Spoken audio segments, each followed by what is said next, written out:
warahmatullahi wabarakatuh. Innal hamdalillah nahmaduhu wa nasta'inuhu wa nastaghfiruh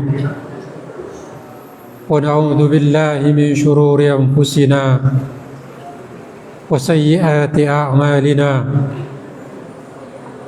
May yahdihillahu fala mudilla lahu wa may yudlil fala hadiya lahu.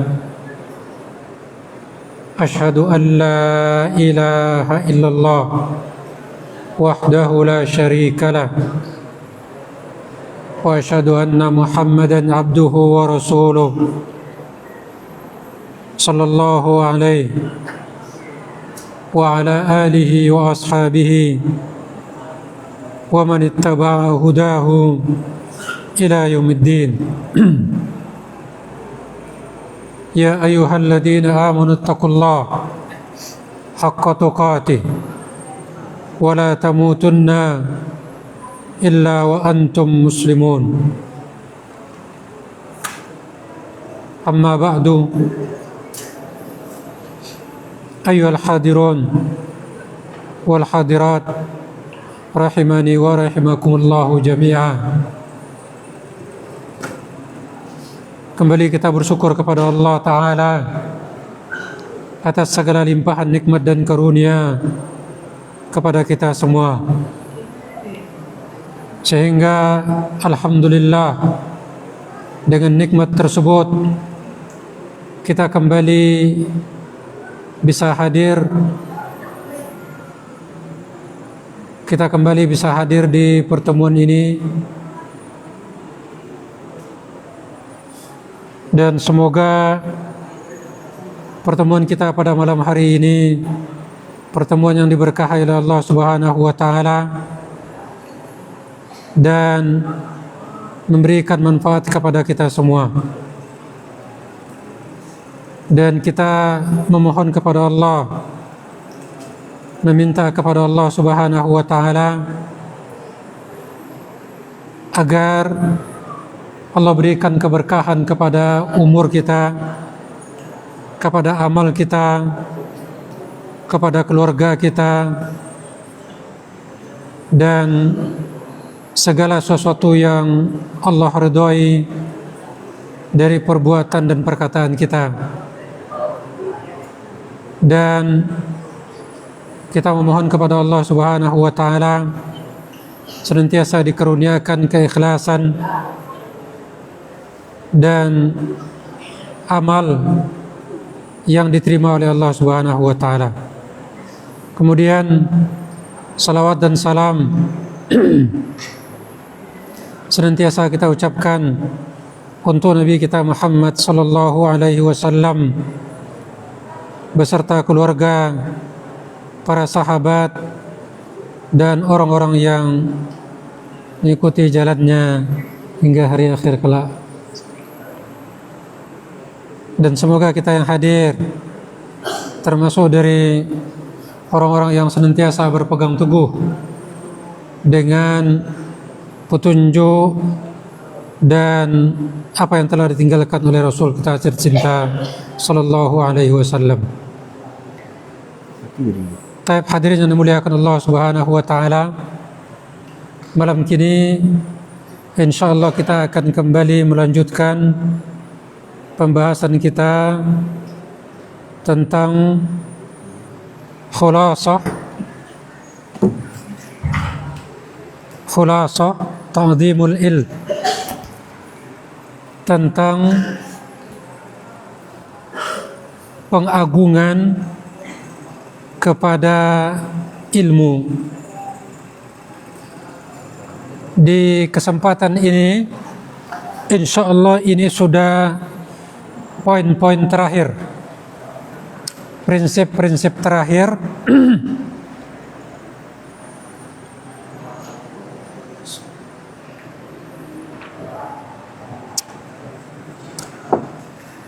kita semua ada sebanyak 20, dan malam hari ini insyaallah kita akan masuk ke prinsip atau simpul yang ke-17 dan 18.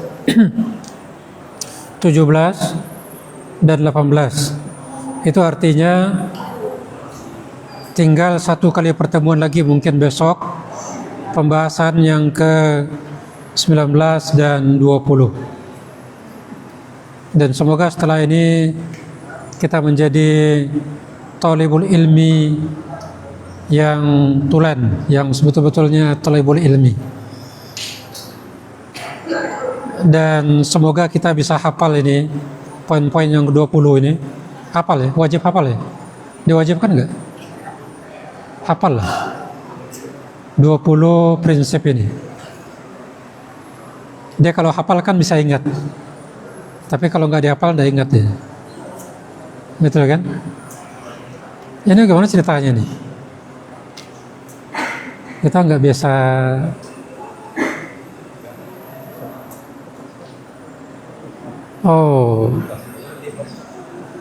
pakai password. Dah, antum lihat ini aja lah angka-angka password nih. Ada buku kan? Nah, kita lihat. Sudah halaman 46. Ya. Zul, sudah Zul? Kelihatan Zul? Lihat ke kitab aja. Ya. Abu Fajri, oke? Siap? Standby. Kita masuk ke Maq'id as-sabi'a asyarah. Poin atau prinsip yang ke-17, yaitu adz-dzabbu 'anil ilmi wadz-zawdi an hiyadihi. Wadz-zawdu an hiyadihi.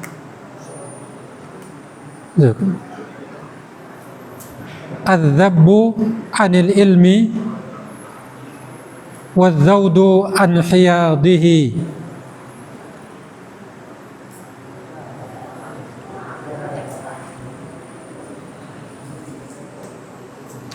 Bab kita sekarang atau poin yang akan kita pelajari sekarang adalah tentang pembelaan terhadap ilmu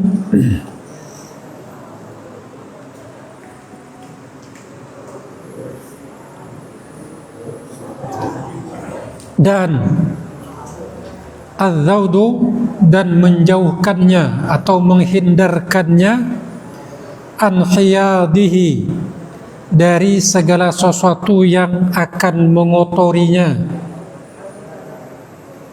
mengotori telaga ilmu tersebut. Az-zabbu anil ilmi, membela ilmu dan menjauhkan segala hal yang akan mengotori atau yang akan merusak ilmu tersebut.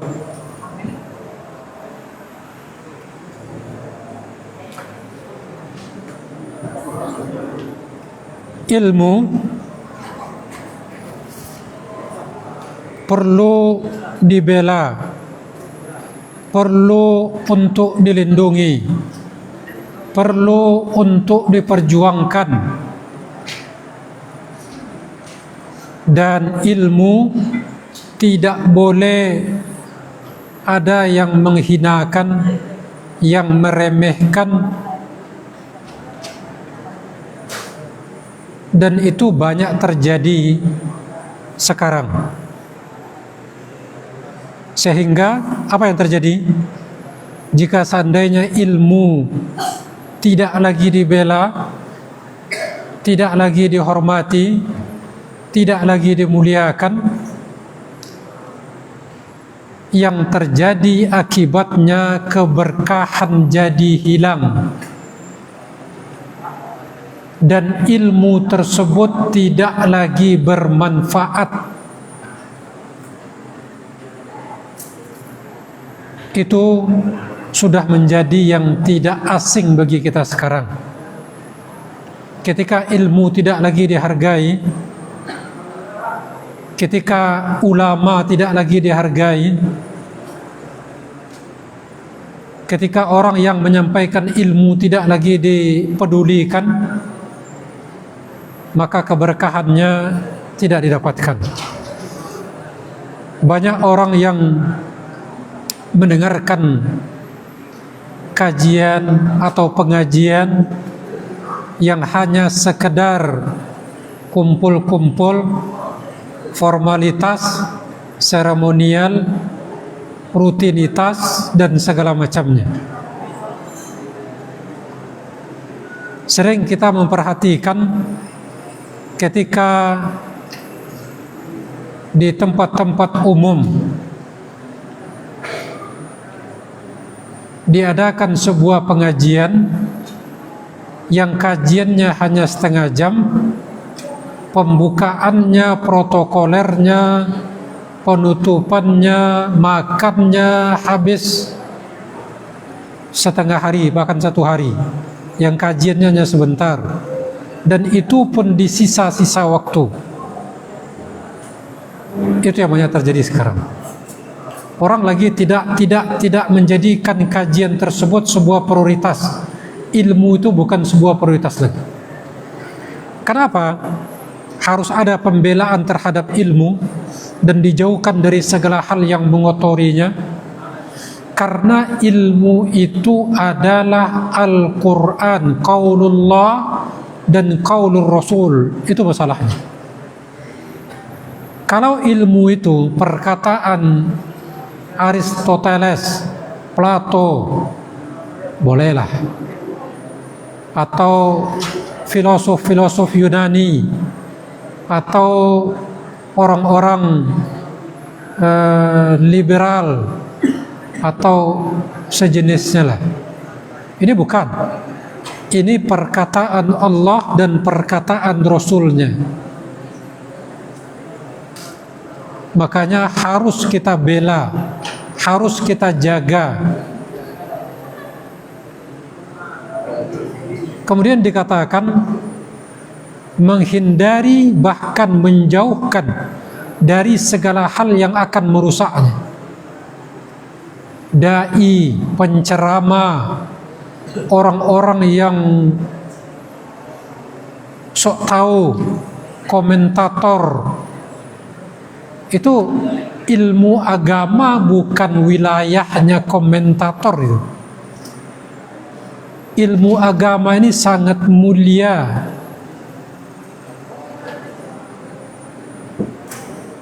Dan ini yang makanya di pertemuan sebelumnya kami sudah sampaikan bahwa ketika ada pembahasan tentang ta'zimul ilmi ini sebuah daurah yang sangat luar biasa. Maksudnya pembahasan yang sangat luar biasa gitu. Karena ini sudah langka dan jarang diperhatikan. Baik mereka yang sudah katakanlah orang yang ngaji salafi atau sunnah, banyak yang belum memahami. Mungkin sudah pernah mendengar, tapi ketika kita perhatikan di lapangan, di kajian, bagaimana sikap mereka menghadapi atau berada di kajian, itu jauh dari ta'zimul ilmi, dari pengagungan terhadap ilmu. Pengagungan ini bukan sekedar pengagungan yang tanpa ada faedah gitu. Ketika kita mengagungkan ilmu sesuai dengan porsinya, maka keberkahan dan manfaat kita dapatkan. Itu masalahnya. Dan sebaliknya, ketika kita tidak bisa mengagungkan ilmu dengan memegang 20 prinsip ini, maka keberkahan dan manfaatnya sulit kita dapatkan. Hadir ngaji begitu saja gitu kan. Datang pergi, hadir pulang, sudah selesai. Tidak membekas kajian tersebut. Nah, itu jadi pertanyaan. Ketika kajian tersebut tidak membekas, kenapa sebabnya? Kenapa masalahnya? Ketika ilmu ini tidak lagi menjadikan kita senang, bahkan cepat kita bosan, cepat kita capek, cepat kita merasa futur dan sejenisnya. Jadi di bab awal, mungkin di bab pertama apa kedua itu, membersihkan wadah bejana. Beberapa itu awal. Itu dia. Ini hal tathiru wi'a'il ilmi, membersihkan bejana ilmu. Ada ungkapan,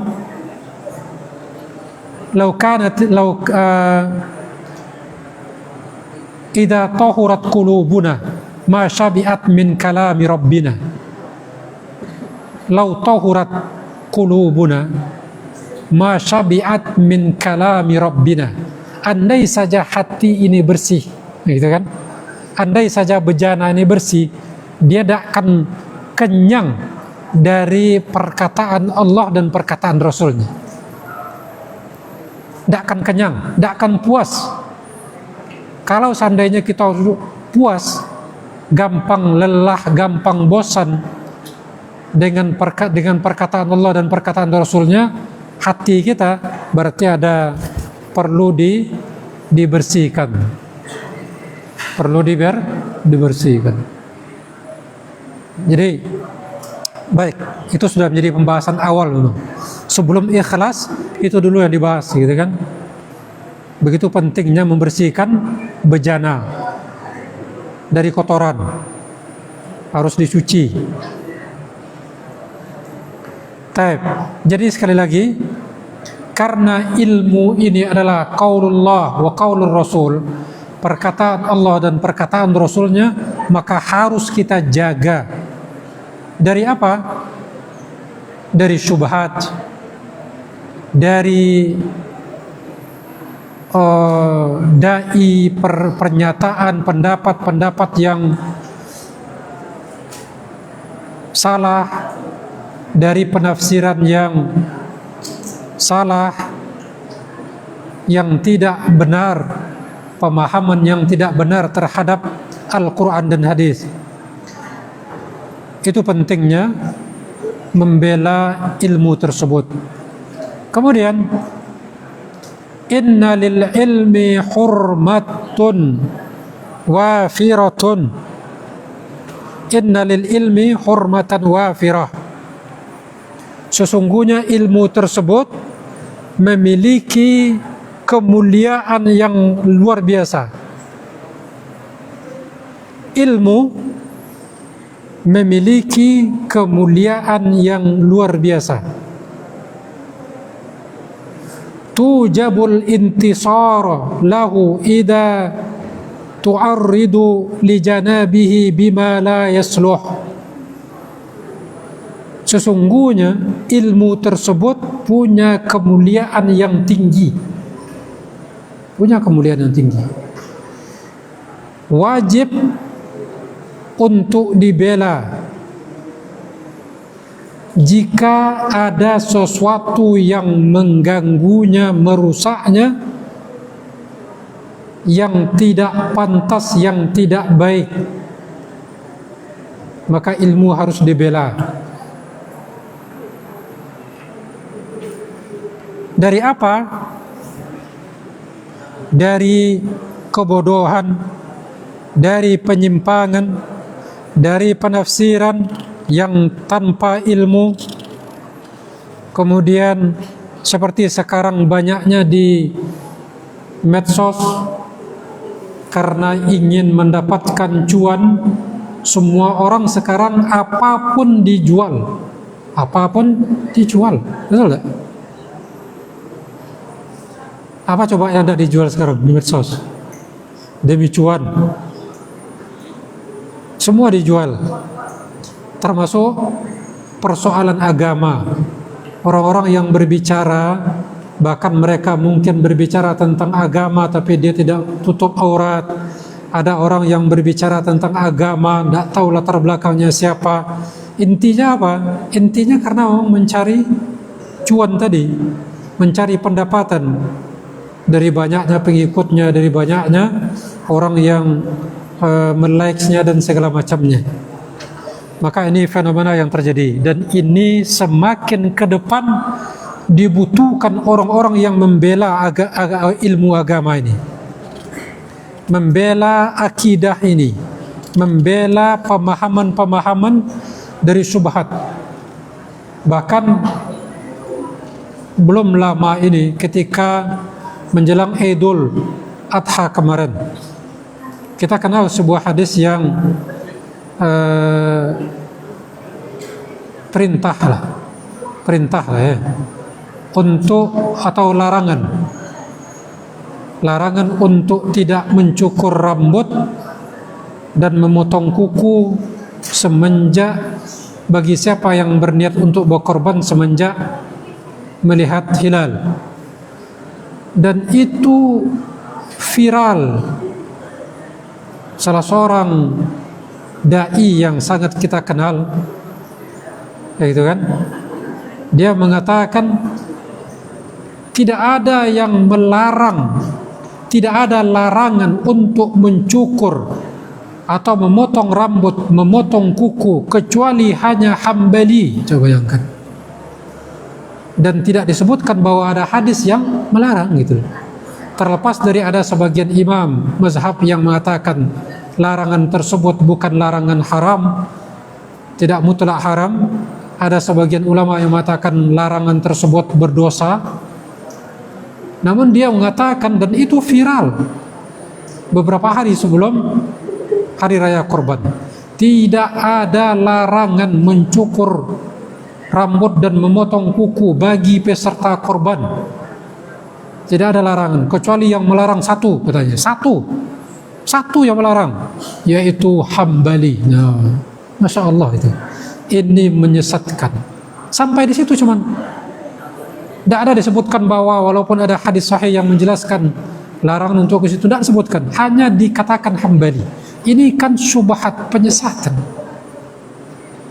Nanti akan ada babnya di sini. Pembelaan yang mesti kita lakukan terhadap orang-orang yang seperti itu. Baik. Ya. Kita lanjutkan.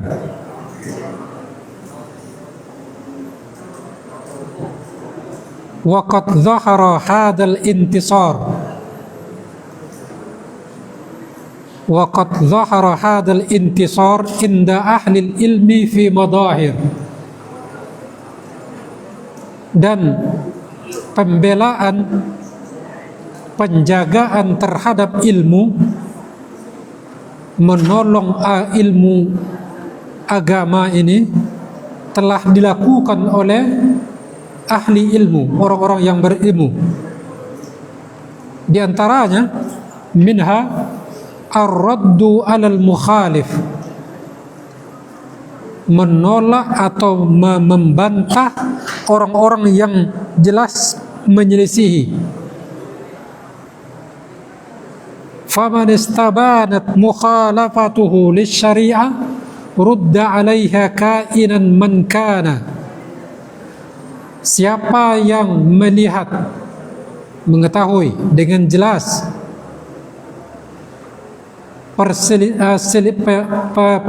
perselisihannya terhadap syariat ini, sangat jelas seperti tadi yang kami sampaikan, sengaja memotong, tidak memunculkan hadis yang sahih tersebut, rudda alaihi kainan makan, dibantah, harus ditolak caranya bagaimanapun, bukan cara bagaimanapun, terhadap siapapun dan kapanpun. Maksudnya, ketika sudah kelihatan penyimpangan tersebut terjadi secara jelas, gitu ya, maka harus dibantah terhadap siapapun itu yang menyampaikannya. Sekali lagi, tadi seperti kita katakan, maka hal-hal yang seperti itu jika tidak dibantah, apa yang terjadi? Ini dia, hamiyatan lid-din, tujuan kita membantah sesuatu yang sudah jelas tersebut, membentengi agama dari syubhat-syubhat yang seperti itu, dari penyesatan-penyesatan yang seperti itu. Kemudian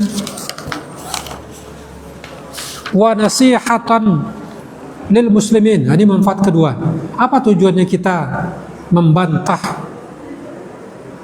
sesuatu yang sudah sangat bertentangan dengan syariat ini? Nasihatan lil muslimin, untuk nasihat bagi orang lain.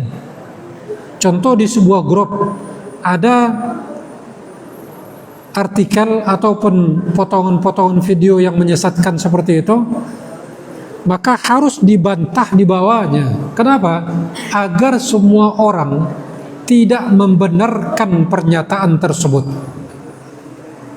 Jadi ketika kemarin itu kami mendapatkan seperti itu, langsung kami bawakan di bawahnya hadis yang menjelaskan tentang perintah atau larangan untuk tidak memotong rambut dan kuku tersebut. Artinya ada hadisnya. Jadi bukan Hambali yang melarang, tapi Rasul, gitu loh. Jadi tujuan kenapa kita harus membantah sesuatu yang sudah betul-betul menyalahi syariat tersebut, pertama, hamiyatan lid-din, menjaga agama ini. Karena rusaknya agama adalah dengan rusaknya ilmu. Rusaknya agama dengan rusaknya ilmu. Maka bertebaranlah orang-orang yang berbuat bid'ah, dan itu perusak kelas berat itu untuk agama. Kemudian nasihatan lil muslimin, orang-orang yang tidak tahu, agar ada perbandingan. Jangan cuma hanya sekedar mendengar satu poin tersebut kemudian dianggap itu sudah benar, karena itu sangat mungkin sekali gitu. Sangat logis di pemahaman orang umum, gitu loh. Sangat-sangat sekali. Termasuk perkara-perkara yang lain seperti apa? Doa setelah sholat, gitu kan, berjamaah. Mereka mengatakan dalilnya bahwa berkumpul-kumpul setelah sholat berzikir, dan itu bagi kaum muslimin sangat menyesatkan sekali, gitu. Sangat menyesatkan sekali. Seperti diantaranya hadis, di antara doa yang mustajab adalah inda duburi kulli sholat, di penghujung sholat. Banyak yang mengartikan dubur sholat itu adalah sesuatu yang terpisah dari sholat. Padahal dubur, sebagaimana kita ketahui, dubur sesuatu yang tidak terpisah dari badan. Ada yang mengartikan setelah sholat, gitu kan, sehingga terpisah dari sholat. Berarti selesai salam kemudian berdoa sama-sama. Itu dijadikan dalil. Itu kan sebuah pemahaman yang keliru, dan itu gampang sangat dicerna oleh masyarakat. Oh iya, ada dalilnya, gitu. Coba rasa sekali berbantahan di grup, contohnya grup apakah itu, pasti semua orang punya dalil. Sekarang ini semua orang punya dalil, gitu. Termasuk kemarin waktu korban pembagian daging, kami sebagai panitia dikomplain oleh masyarakat, Ustaz, kenapa daging ini tidak dibagi sepertiga, gitu kan? Ana dengar Ustaz, nah itu kan, Ustaz yang viral lagi, beliau katakan daging itu dibagi tiga, sepertiga untuk yang korban, sepertiga untuk hadiah, sepertiga untuk dibagikan. Kita bagi tiga, Ustaz. Jadi kata Ustaznya begini, gitu loh. Ya artinya kita katakan terlambat ibu ngomong seperti itu, gitu. Coba kalau dari awal, tidak kami terima korbannya, itu maksudnya. Artinya dia korban sebagian tapi minta sepertiga pula. Kecuali kalau korbannya 1 ekor sapi ya bolehlah, gitu kan. Ini korban sebagian, sepertujuh sapi. Jadi kadang-kadang begitulah yang terjadi di masyarakat. Penerimaan yang terjadi banyak lagi. Kita lanjutkan. Jadi sekali lagi, pembantahan tersebut untuk menjaga agama dan nasihat bagi kaum muslimin. Perlu itu. Berikutnya, yang kedua, Tadi untuk raddu alal mukhalif, itu yang pertama tadi ya, menolak orang yang menyelisihi agama, yang sudah jelas-jelas, itu yang pertama. Yang kedua, hajrul mubtadi'. Ini dia. Hajrul mubtadi'. Apa itu hajrul mubtadi'? Kalau kita sering mendengar apa? Tahdzir. Tahdzir ya, tahdzir ya. Tahdzir tahu kan? Oh, bersyukuran itu ditahzirnya. Pernah dengar itu kan? Tapi kalau hajar nih lebih apa namanya itu, lebih tegas dibanding tahdzir. Kalau tahdzir itu baru sekadar peringatan. Tapi kalau hajar al-mubtadi', hajrul mubtadi', menghajar mubtadi', orang yang pelaku bid'ah atau ahli bid'ah lah. Orang yang sangat getol melakukan bid'ah, mendakwakan bid'ah, itu mubtadi'. Boleh disebut mubtadi'. Orang yang meyakini amalan ini tidak bisa dinasehati. Satu. Yang kedua, dia mendakwahkan bid'ahnya tersebut. Nah, itu dia. Itu ahlul bid'ah. Itu bolehlah kita katakan ahlul bid'ah. Mubtadi'. Jadi orang yang seperti itu, hajrul mubtadi', maka boleh dihajar. Hajar itu diboikot dengan cara disisihkan, tidak ditegur sapa, bahkan bila perlu diberikan ancaman. Tidak diikut sertakan dalam rombongan keluarga, dikeluarkan dari. Kalau yang Rasulullah SAW lakukan kepada sahabat yang ketika itu tidak ikut perang, tidak menegurnya, tidak menjawab salamnya selama berapa? 40 hari atau 50 hari? Tidak menjawab salamnya, tidak menegurnya. Semua orang di Madinah ketika itu dilarang untuk menjawab salamnya. Berapa berat itu boikot yang dia rasakan.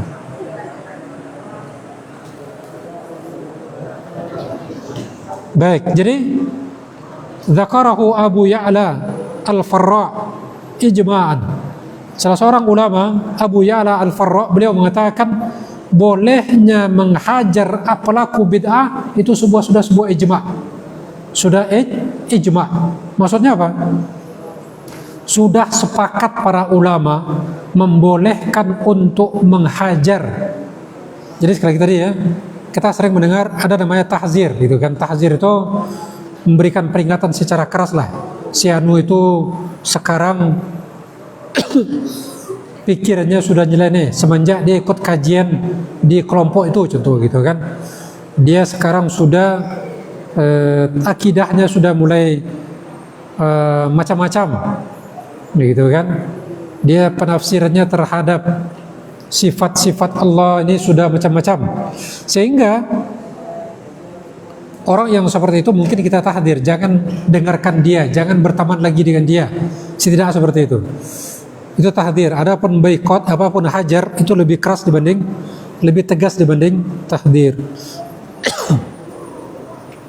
Jadi itu dibolehkan. Kemudian fala yu'khadul ilma ani ahlil bid'ah, tidak boleh mengambil ilmu dari orang pelaku atau ahli bid'ah, tidak boleh.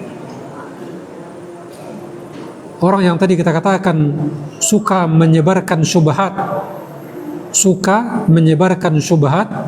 tidak boleh mengambil ilmu darinya, kecuali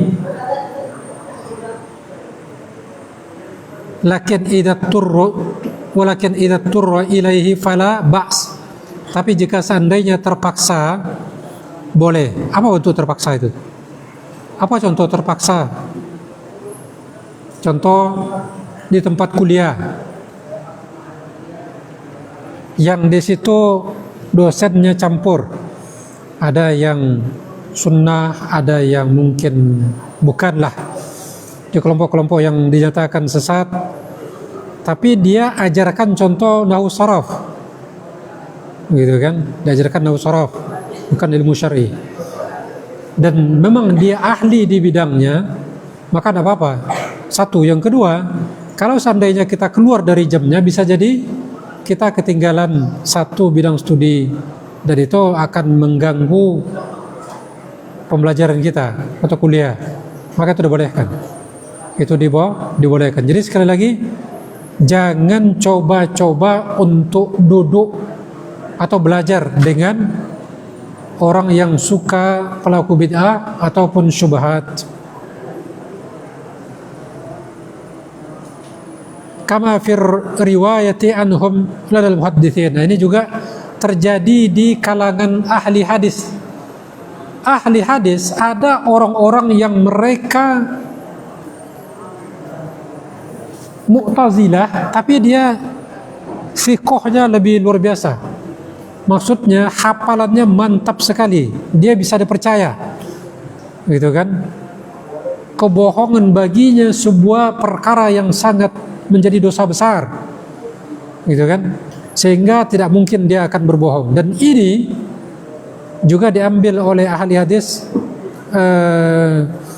periwayatannya, karena dia menganggap dusta itu dosa besar yang akan menyebabkan pelakunya masuk neraka, gitu kan? Sehingga dia tidak akan berbohong. Nah, yang seperti ini diambil, walaupun dia ahlu bidah, diambil. Taib. Kemudian minha zajrul muta'allim. Nah, ini berikutnya. Tadi yang kedua hajrul mubtadi', memboikot ahli bid'ah, gitu ya. Ini salah satu, ini bentuk-bentuk penolongan atau bentuk pembelaan terhadap ilmu ini. Yang pertama tadi apa? Membantah orang yang menyelisihi. Yang kedua, memboikot ahli bid'ah. Yang ketiga, zajrul muta'allim. Zajar ini memberikan peringatan keras, atau bahasa kitanya apa itu? Menggertak, itulah lebih kurang ya. Memberikan peringatan teguran keras terhadap orang yang belajar. Idza ta'adda fi bahtihi, apabila berlebih-lebihan dalam pembahasannya. Au dhahara minhu ladadun au su'u adabin, atau nampak darinya sikap yang suka membantah atau berdebat, au su'u adabin, atau buruk adabnya. Nah, ini diantara bentuk loh ya. Jadi bukan hanya ustadz. Kalau tadi mungkin ustadz araddu alal mukhalif, mungkin bisa jadi orang berilmu. Memboikot ahli bid'ah, mungkin orang berilmu. Kalau sekarang memberikan peringatan keras terhadap orang yang belajar, ini thalibul ilmi ini, maksudnya ya kita ini, gitu loh. Idza ta'adda fi bahthi, apabila terlalu berlebihan dalam membahas sesuatu persoalan, ya, kemudian atau nampak dari sikapnya itu suka bantah-bantahan, suka berdebat. Kemudian su'u adab, buruk adabnya jelek, itu tidak boleh juga. Jadi orang-orang seperti itu harus diberikan peringatan keras. Jangan sampai dia bersikap seperti itu, adabnya buruk. Kemudian wa in ihtajjal muallimu ila ikhrajil muta'allim min majlisi. Ini nanti jangan kaget ya. Apabila dibutuhkan oleh seorang guru mengeluarkan muridnya dari majelisnya, zajran lahu falyaf'al, dalam rangka memberikan teguran keras kepadanya, pelajaran, maka boleh dilakukan. Boleh. Dan itu sekali lagi di kajiannya Ustaz Abdul Hakim itu udah pernah, tapi bukan, kalau tidak salah karena apa gitu kan, lupa nah, sehingga dikeluarkan. Ya, antum yang tapi nggak keras sih. Antum yang tidak bisa taat silakan di luar, nah, begitu bahasa. Karena Ustaz Abdul Hakim ini terkenal dengan tegasnya ketika dia menyampaikan kajian. Kemudian kama yaf'aluhu Syu'bah, sebagaimana dilakukan oleh salah seorang ulama bernama Syu'bah rahimahullah ma'a Affan bin Muslim, salah seorang muridnya bernama Affan bin Muslim fi darsi. Syu'bah pernah mengusir muridnya bernama Affan dalam majelisnya, dalam pelajarannya. Tapi diceritakan bahwa Affan ini hari berikutnya dia kembali datang, tapi dengan sikap yang sudah jauh lebih baik. Berkat teguran tersebut, dijelaskan oleh para ulama, Affan bin Muslim ini akhirnya dia juga menjadi seorang imam. Jadi tidak mesti juga orang yang begitu diusir dari majelis akan menjadi pecundang langsung, belum tentu. Ya, kalau dia yang diberikan teguran tersebut sadar dengan kesalahan, kemudian dia bertobat, kemudian dia minta maaf, seperti yang terjadi dengan Affan bin Muslim, walaupun dia pernah dikeluarkan dari majelis, akhirnya dia menjadi seorang imam. Insyaallah. Waqad yuzjar al-muta'allim bi'adamil iqbal alayya. Ini di antara cara memperingatkan seorang murid, yaitu dengan tidak menoleh. Maksudnya itu memalingkan muka lah. Nah, itu ya dalam rangka memberikan peringatan atas ketidaksopanan, buruknya sikapnya di majelis. Kemudian boleh juga dengan tarki ijabati, tidak menjawab pertanyaannya. Ya, itu bentuk peringatan keras. Jadi tidak menjawab bagi si penanya itu, bagi sebagian orang itu sudah menjadi jawaban. Fasuku tu jawabun. Diam itu bisa jadi menjadi sebuah jawaban bagi sepenanya. Kapan? Contoh diantaranya ketika penanya ini terkenal dengan orang yang akhlaknya buruk, orang yang terlalu menggali-gali pembahasan yang tidak semestinya, gitu ya. Dia bertanya sudah kelewat jauh, sudah keluar dari topik, sudah melampaui batas lah pembahasan yang dia tanyakan. Akhlaknya buruk atau suka dia mendebat, suka membantah guru. Nah, ini hal-hal seperti ini boleh ketika dia bertanya tidak dijawab. Azan nih, mau azan?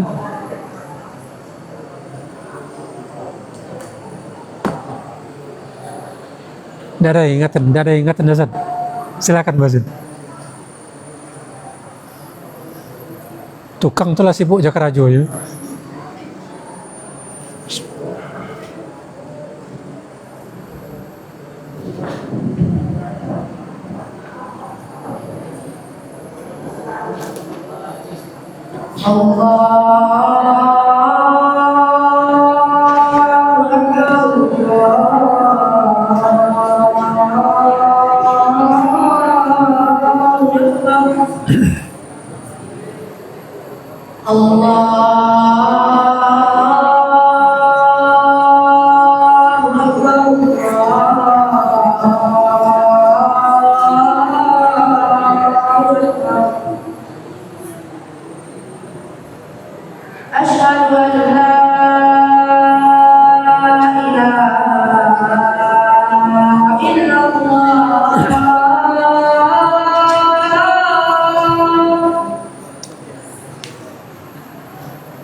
Kita lanjutkan.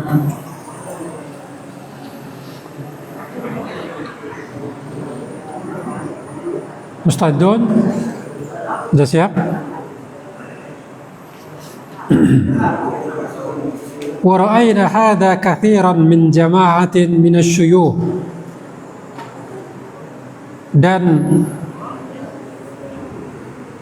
peringatan keras seperti yang tadi kita sebutkan di atas banyak dilakukan oleh syekh-syekh atau guru-guru besar seperti Al-Allama Ibnu Baz, seperti Syekh bin Baz, ya. Beliau juga melakukan hal yang sama. Farubbama sa'alahu sa'ilun amma la yanfa'uhu. Kadang-kadang ada penanya yang menanyakan sesuatu yang tidak bermanfaat untuknya, ya. Ada yang bertanya, pertanyaan itu nggak berguna untuknya gitu. Kemudian apa respon dari Syekh bin Baz? Fataraka Syekh ijabatahu. Maka Syekh meninggalkan, tidak menjawabnya. Boleh seperti itu? Boleh. Untuk orang yang kelihatan karakternya memang suka nanya, tapi tidak perlu baginya. Padahal tujuan dari bertanya itu adalah untuk tafaqquh, mendalami materi. Bukan sok-sokan tanya, bukan gengsi-gengsian, bukan dikatakan lebih paham. Banyak seperti itu. Nanti pembahasan setelah ini akan ada. Kemudian apa yang Syekh lakukan, dan dia diam tidak menjawab. Wa amaral qari ay wasila qira'atah. Kemudian disuruh pembaca gitu kan untuk melanjutkan bacaannya. Atau kadang-kadang Syekh bin Baz menjawab dengan jawaban yang tidak sesuai dengan pertanyaan tadi, untuk mengalihkan gitu loh. Mengalihkan jawaban dari pertanyaan. Itu yang dilakukan oleh para syekh terhadap orang-orang yang mereka terlalu melampaui batas dalam membahas ataupun adab dalam bertanya tidak baik. Jadi inti dari pembahasan prinsip yang ke-17 ini adalah bahwa menjelaskan kepada kita tidak hanya dituntut untuk belajar dan mengamalkan ilmu. Bukan hanya itu saja. Ada yang berikutnya. Apa itu? Membela ilmu. Itu dia. Kita sering mendengarkan, kita dituntut untuk belajar, kemudian mengamalkan. Dan kita jarang mendengar pembelaan terhadap ilmu ini penting. Itu tugas kita. Termasuk tugas kita. Karena pembelaan kita terhadap ilmu adalah bagian dari pembelaan terhadap agama ini. Karena ilmu itu adalah perkataan Allah dan perkataan Rasul. Dan jika itu diselewengkan, jika itu disalahpahamkan, maka itu adalah sebuah kesalahan yang fatal. Maka perlu dibantah, perlu dihajar, perlu dihajar, diboikot ya. Kemudian perlu juga berikan peringatan keras seperti yang kita sudah sampaikan. Bahkan bila perlu, ketika seandainya dia sebagai seorang murid, bila perlu dikeluarkan dari majelis, itu dibolehkan. Dan ketika dia bertanya, tidak dijawab pertanyaannya tersebut. Namun ya, untuk memboikot atau mentahdir itu harus ada syarat-syarat ketentuannya yang harus kita penuhi. Tidak boleh sembarang boikot orang. Dalam memboikot, dalam menghajar atau dalam mentahdir itu harus dilihat maslahatnya. Apakah dengan mengucilkan orang atau memboikot orang tadi, membantah orang tadi itu, apakah akan ada maslahat kebaikan yang muncul? Contoh gitu ya. Ada seorang ustadz datang ke masjid, sebuah masjid. Kita penduduk negeri di masjid itu, tapi bukan pengurus masjid tersebut. Dan pengurus masjid mendatangkan seorang ustadz yang nyeleneh pemahamannya, yang banyak syubhat, yang isinya pencelaan, mencela dan memburukkan gitu kan. Kita datang ke majelisnya dengan maksud ingin membantah, sementara yang hadir di situ masyarakat yang sangat antusias terhadap ustadz yang undang tadi. Sementara kita bukan pengurus, bukan juga orang yang sering hadir. Jika seandainya kita membantah ustadz tersebut di hadapan tadi, maka itu tidak akan maslahat.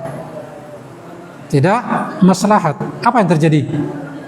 Bukan malah ustadznya yang jadi boikot, yang diberikan peringatan, berbalik ke kita boikotnya. Dan itu sudah sering terjadi. Jadi bukan justru malah kita boikot orang, kita yang diboikot. Kalau itu yang terjadi nggak usah. Berarti kita ingkari dari hati saja sudah. Kalau secara lisan kita tidak mampu. Ya. Jadi untuk memboikot itu banyak juga ketentuan yang mesti kita perhatikan. Secara umum, ketika menimbulkan akan mendatangkan maslahat, silakan. Tapi jika seandainya tidak, mending jangan. Nah, mungkin kita bukan orang yang pas. Mungkin ada orang lain yang akan lebih tepat. Baik, kita lanjutkan kepada pembahasan berikutnya. Al-Maqidus Ats-Tsamin Asyar. Prinsip yang ke-18.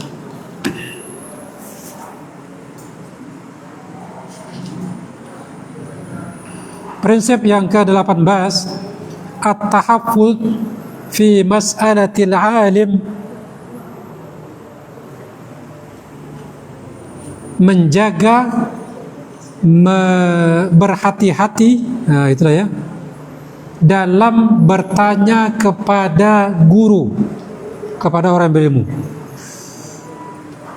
Berhati-hati, menjaga, berhati-hati dalam bertanya terhadap, dalam menyampaikan pertanyaan terhadap guru atau orang berilmu. Nah, ini penting, ini penting sekali, karena ketidaktahuan mungkin. Banyak di antara ikhwah-ikhwah yang ikut kajian itu kadang-kadang kita dengar, ini tidak bagus. Kita lihat setelah ini. Firaran min masailish. Ini komatur mulai nggak nampak atau lampu yang kurang terang? Tahu tarik mata atau lampu? Besok lah terang, kok kini dah terang langsung. Firaran min masail asyas.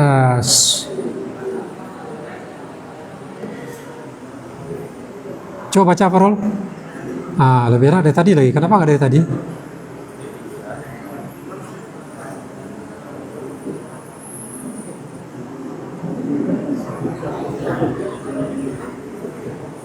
Kenapa?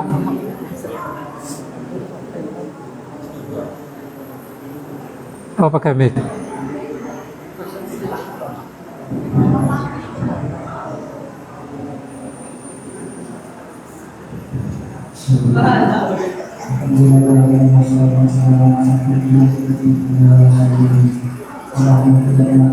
Jelas gak? Coba jaraan. Kurang jelas juga.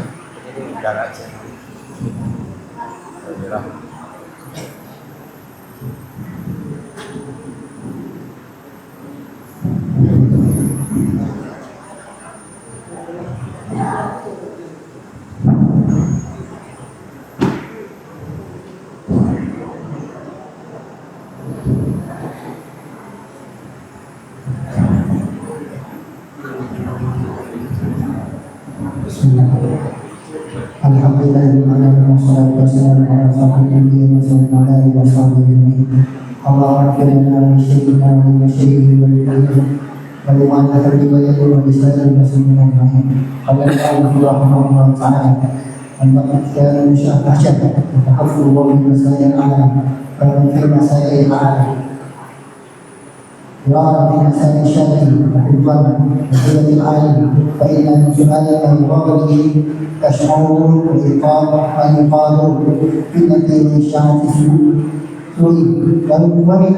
طيب طيب فرارا من مسائل الشغب شغب ya wa hifdhan li haibatil alim. Nah, tadi kita katakan di pembahasan kita at-tahaffuz fi mas'alatil alim, menjaga atau berhati-hati ketika bertanya kepada ustadz, kepada orang yang berilmu. Apa bentuknya? Nah, ini dia. Apa bentuknya? Firaran min masail saghbi, menghindari masalah-masalah yang sifatnya memicu polemik, kontroversi, yang berbau provokasi. Jangan. Ada ketika Ustadz Maududi datang terakhir kajian di sini, duha ya, duha. Ada yang bertanya, Ustadz, Anda masih ingat tuh, karena Anda perhatikan jawaban dari Ustadz Maududi, Ustadz, bagaimana sikap apa hukum? Pasti sikap hukum lah. Bagaimana dengan orang yang hanya ikut suka kajian, ikut tabligh akbar saja, sementara kajian rutin tidak ikut, gitu kan? Apa hukumnya? Bagaimana sikap? Bagaimana dengan orang tersebut lah, kata seperti itu. Lebih kurang lupa. Ini pertanyaan dijawab oleh Ustadz Maududi ketika itu. Dia tidak terpancing, tidak terpancing. Kalau dia jawab dengan dikatakan, oh itu salah, nggak benar itu. Masa dia ikut pengajian tabligh akbar saja, kemudian kajian rutin dia tidak ikut.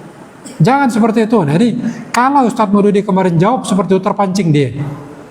Artinya, tapi Ustadz Maududi nggak jawab seperti itu. Tidak ada masalah, gitu kan. Padahal orang itu ingin mencari hukumnya. Orang ini bertanya, mungkin ada kali di antara mungkin ada di antara peserta yang hadir ini, dia cuma lihatnya pas di kajian tabligh akbar aja, kajian rutin nggak ada. Nah, ditanya lagi sama Ustadz Maududi ini, tidak ada masalah, gitu kan. Dia mau ikut kajian tabligh akbar, alhamdulillah, bisa diikut kajian rutin lebih baik, seperti itu kan. Intinya apa? Sehingga apa yang dimaksudkan oleh penanya tadi tidak kesampaian. Maksud dari pertanyaan itu mungkin ingin memberikan peringatan kepada orang lain, tapi tidak, gitu ya. Nah, ini salah satu bentuk, ya, walaupun mungkin tidak terlalu berat masalahnya, tapi ini salah satu bentuk bahwa ada kadang-kadang pertanyaan itu yang memancing suasana.